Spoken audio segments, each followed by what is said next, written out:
We're going to take a look at some of the information from yesterday's class in Act 1, Scene 4, one of the better known monologues of the play with Mercutio and the Queen Mab speech, and then we'll transition into Act 2 for today's lesson. So, from what I left you yesterday, the reading, it seems as though most people understood a good majority of what was happening throughout the exposition of the story. One of the really famous pieces is Mercutio's speech, which is a monologue. He has a good majority of lines that he is saying to other characters. The other characters can hear him, the audience can hear him, so this is why it's considered a monologue. Here I have pulled up the SparkNotes version of the original text along with the translation on the right hand side so you could see what that speech looks like in its original form. Okay, from line 55 on this page down to 67 is the beginning of the speech. At the beginning of the speech, without me reading it over again, he talks about Queen Mab, that she is a fairy who comes to give people dreams as they sleep. The first half of his speech is a description of who Queen Mab is and what she looks like, what she travels in, and how people would see her. So similar if you think in terms of like the Tooth Fairy, Santa Claus, the Easter Bunny, we all have these ideas of what they look like based on what we've been told by other people. And Mercutio does the same with Queen Mab. The second half of the speech, he talks about all the different types of dreams that Queen Mab brings to people. So, starting around line 72, he talks about how they go through lovers' brains and they dream of love. Through people who are dating, they think of girls. Through lawyers, they dream of fees or money. And he keeps going on with that throughout the speech. Eventually, when we get to the end of the speech, we learn that Mercutio thinks of these dreams as utter nonsense, that they're made up by some fairy, and they're not something that's real. This ties into what's happening in the play because Romeo doesn't want to go to the party. He feels as though something bad is going to happen. He had a dream that something bad was going to happen.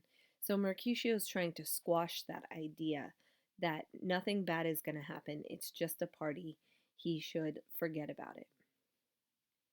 Okay, and then we finished Act 1 by being at the party. Romeo and Juliet meet and they are introduced to one another and they kiss. So it's kind of like a love at first sight kind of deal. And right now we're going to jump into Act 2. We're going to take a look at the prologue for Act 2, which is fairly short. It's going to give us a summary of what Act 2 is going to be like. All right, so our chorus comes in again, and he says, Romeo's former feelings of love have died. A new desire has come to take their place. Rosaline, the one for whom he once cried, is overshadowed by fair Juliet's grace. Juliet, too, loves Romeo the same. True love blossomed in their hearts tonight, before they learned about each other's name. Now both take risks and hide their love from sight.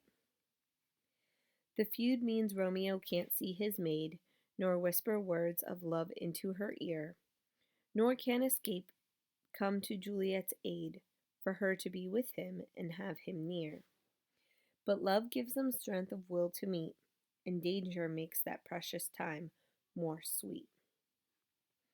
Okay, so what we learn in the prologue is that they are both in love. We have the name of the person who Romeo previously loved, and the fact that they're going to be together for a short time, and they're definitely doing some dangerous things. As Act 2, Scene 1 opens, we are outside the Capulets' orchard past midnight on Monday morning. So if you take into account when the play started, on Sunday morning, We're a little bit less than 24 hours into the play with all of this action. Okay, down here in the lower left, you have Benvolio and Mercutio out looking for Romeo.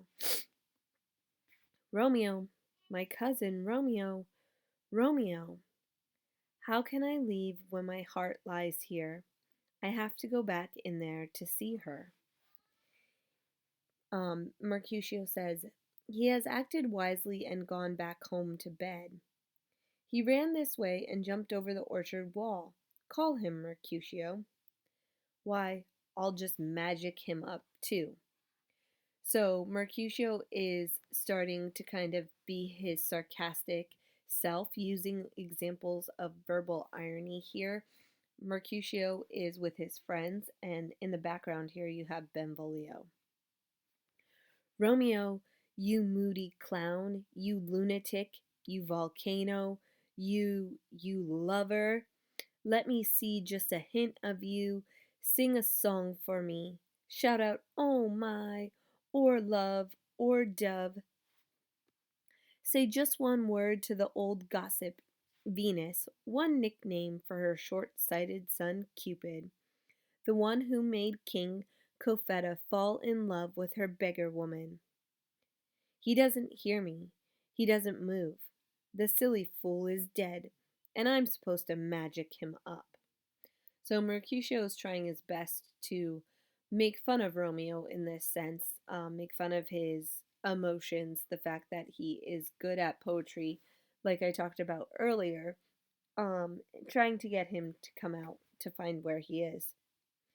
I say the magic words, Rosaline's bright eyes, her intellectual brow and her red lips, her delicate feet and her long legs and her quivering thighs, and the rest of her body close by.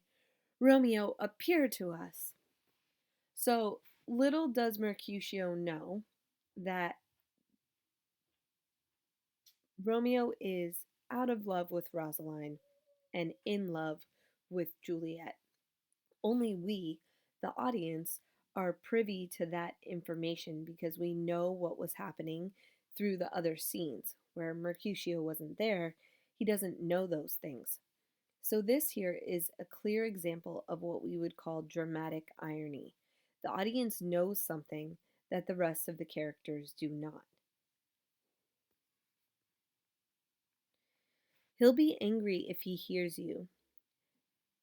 That won't make him angry. What would anger him is if I conjure up some strange spirit to go inside Rosaline's magic circle and let it stand there until she conjured it back down again. Now that would be spiteful. My spell is fair and honest. I'm just trying to get him to rise up in Rosaline's name. And Benvolio says, let's go. He's hiding in the orchard. He wants to keep company with the moody night. Let him. His love is blind, and it belongs in the dark. If love is blind, it cannot hit the mark, so he'll sit under a medlar tree and wish Rosaline was that sumptuous fruit above his head. I wish she was, Romeo. I wish she was a mellow fruit, and you were a fruity fellow. Good night, Romeo. I'm away to my little bed. It's too cold to sleep out here. Come on, shall we go? Yes, let's leave. There's no point in looking for him if he doesn't want to be found. So Shakespeare does a good job of building some information here for you that you're going to need in the future. It's really important to know who knows about Juliet and Romeo's love and who doesn't, because the whole story is built on the fact that some people are not privy to that information, and those decisions come super quick. Mercutio being one of those people. Act 2, Scene 2 is probably one of the most famous scenes in all of Romeo and Juliet. It's often referred to as the balcony scene. It's where Juliet and Romeo profess their love to one another. Now, mind you, they have met less than a few hours before, and Juliet is 13 years old, and Romeo is about 16 or 17 years old. So as they're making these decisions and as they're saying these things, Try and put yourself in the shoes of these characters and think about how plausible that really is for a child this age. This is at the orchard of Capulet's house past midnight on Monday morning. These are thought bubbles, so Romeo is thinking these things. Only those who have never been in love make jokes about a broken heart. He sees Juliet on the balcony. But soft, what light through yonder window breaks? It is the east, and Juliet is the sun. Arise, fair sun, and kill the envious moon that is pale and sad, because you, Juliet, are more beautiful. Don't worry about the moon's jealousy. It is sick and green, and the color of fools and virgins. Get rid of it. It is my lady. Oh, it is my love. Oh, I wish that she knew that I love her. She speaks, but says nothing. It doesn't matter. Her eyes do all the talking, and I'll answer them all. I'm being overconfident. She's not talking to me. Two of the brightest stars in the sky have asked her eyes to take their place for a while. Imagine if her eyes were in the sky and the stars were in her head. The beauty of her face would outshine those stars like the sun outshines a lamp. If her eyes were up in the sky, they'd shine so bright the birds would think it was morning and begin singing. See how she's leaning on her cheek, on her hand? I wish I was a glove on that hand so that I could touch that cheek. So this whole page is thought bubbles, and this is a speech that uh, Romeo is giving as his thoughts. This is an example of a soliloquy because although Juliet is on stage, she cannot necessarily hear what he is saying, even though he's saying it out loud. In this speech, he's basically professing how beautiful she is, and he's kind of being a creeper in a sense. He's comparing himself to the fact that if she had gloves on, he would like to be that glove so that he could touch her cheek. So it's a little borderline too much if you were thinking about, in terms of relationship or just meeting someone. Juliet says, "Oh my." She's speaking. Speak again, my angel, for you are as glorious to me as a winged messenger from heaven, shining above my head. An angel gazed upon my mortals as he sits on a cloud and sails across the sky. O Romeo, Romeo, wherefore art thou Romeo? Forget your father and change your name, or if you won't, just swear that you will love me, and I'll stop being a Capulet. Should I keep listening, or should I speak now? When Juliet says, "Wherefore art thou Romeo?" Wherefore, in Shakespeare's language, means why. So she's asking, why do you have to be Romeo? Why do you have to have that name? Even if you were someone else's name, you would still be the person that I love. It's only your name that is my enemy. You'd still be you even if you weren't a Montague. What's a Montague? It's not a hand, nor a foot, nor an arm, nor a face, nor any other body part. I wish you had a different name. But what's in a name? That which we call a rose, by any other word, would smell as sweet. And Romeo would be just as perfect if he was called something else. Lose your name, Romeo.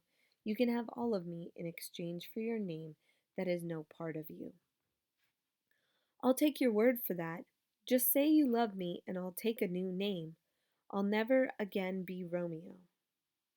What kind of man are you hiding in the dark, listening to my private thoughts? I don't know how to tell you who I am. I hate my name because my name is your enemy. If I had it written down, I would tear the word to pieces. I recognize the sound of your voice from the few words you have spoken to me. Aren't you Romeo and a Montague? Neither, if you dislike either of them. How did you get in here? Why did you come? The orchard walls are high and hard to climb. If any of my family finds you here, they will kill you. I flew over the wall on the wings of love. Stone walls can't keep love out. Love can do anything it wants to, so I'm not worried by your family. If they see you, they'll murder you. Alas, there is more danger in your eyes than in 20 of their swords. If you just give me a loving look, I'll be protected from their hatred. For the whole world, I wouldn't wish for you to see you here. The darkness will hide from me, them. If they didn't love me then, let them find me. I'd rather they killed me with their hate than live on without your love. Who told you how to get here? Love, it made me come back. It told me what to do, and it was my eyes. I'm no sailor, but even if you were far away across the furthest ocean, I'd risk everything to find you. I'm glad my face is hidden by the night, otherwise you'd see me blush with embarrassment for what you've heard me say tonight. I like to go back to formality. I like to deny what I said, but I can't. Do you love me? I know you'll say yes, and I'll believe you. Even if you swear it, you might be lying. They say that Jove, the god of oaths, laughs at lovers' lies. If you really love me, say it truthfully, Romeo. Or if you think I'm yours too easily, I'll frown and play hard to get. Then you can court me to win my heart. But the truth is, Romeo Montague, I love you, and because of that, you may think my behavior is too loose. But trust me, I'll be more faithful to you than the girl who will act all coy and standoffish. I would have been more like that, but you overheard what I said, and it's no use denying it now. So you'll have to make allowances and not underestimate this love you accidentally stumbled upon in the darkness. Lady, I swear by the moon above us that shines its light on the top of the fruit trees. Don't swear by the moon. The moon is fickle. It changes its position in the sky every month. Don't swear by it in case our love turns out to be fickle too. What shall I swear by? Don't swear at all, or if you must, then swear by yourself, the God I idolize, and I'll believe you. If the love in my heart, no, don't swear. I'm at ease with you, but I'm uneasy about making promises tonight. It's too rash, too reckless, and too sudden. It's lightning that flashes and disappears in an instant. Good night, my love. This new love we have may grow stronger and be more beautiful by the time we meet again. Good night. Good night. I hope you sleep as sweetly and soundly as I will. Are you going to leave me unsatisfied? What satisfaction could you have tonight? A pledge of true love for each other. I gave you mine before you asked for it, remember? But I wish I could take it back now. Why would you take it back, my love? So I could be free to give it to you again, over again. But I'm wishing for something I already have. My love and happiness are as deep and boundless as the sea. The more I give, the more I have. They are both endless. Juliet! I hear a noise inside. Dear love, farewell. Juliet! One moment, nurse. Be true to me, Romeo Montague. Wait for a moment. I'll come back. What a wonderful night, because it's night. I'm scared this is just a dream. It's all too good to be true. Listen quickly, Romeo. Then it's good night for real. If your intentions are truly honorable and you want to marry me, I'll send someone to you tomorrow. Give them a time and a place for the ceremony. Then my destiny will be your destiny, and I'll go anywhere in the world with you. Anywhere. Madame, coming. But if you don't mean it, I beg you. Madame, I'm coming. Please, stay away from me and leave me alone. I'll send someone tomorrow. My very soul depends on it. Good night 1,000 times. I'm 1,000 times worse off without your light. Love runs to love, but when it's time for love to part, It slowly moves away with a heavy heart. Psst, Romeo, psst. I wish I could call him back like a falconer calls back his hawk, but I'm stuck here and I have to be quiet. Otherwise, I'd shout out Romeo's name again and again until my throat was hoarse and the drier than a cave that echoes. Romeo! I can hear my name being called inside my soul. It's a silver sound in the night, like soft music playing in my ears. Romeo, my little bird, what time will I send a messenger to you tomorrow? By 9 o'clock. I will not fail. It seems like 20 years until then. I have forgotten why I called you back. Let me stand here until you remember. I'll forget it deliberately so you have to stand there forever. Then I'll only remember how much I love your company. As long as you keep forgetting, I'll keep standing. I'll forget I have any other home but here. It's almost morning. I want you to go, but no farther than a few steps, like a small bird that is held by a silk thread to its young keeper, allowed to hop a little, but soon plucked back, the keeper wanting to give it freedom, but loving it too much to grant it. I wish that I was your bird. So do I, but I would kill you with kindness. Good night, good night. Parting is such sweet sorrow that I shall say good night till it be morrow. Let dreams live in your eyes and peace live in your heart. If I were dreams and peace, then we would never part. I'll go from here to my holy father's shrine and ask for his help and break this news of mine.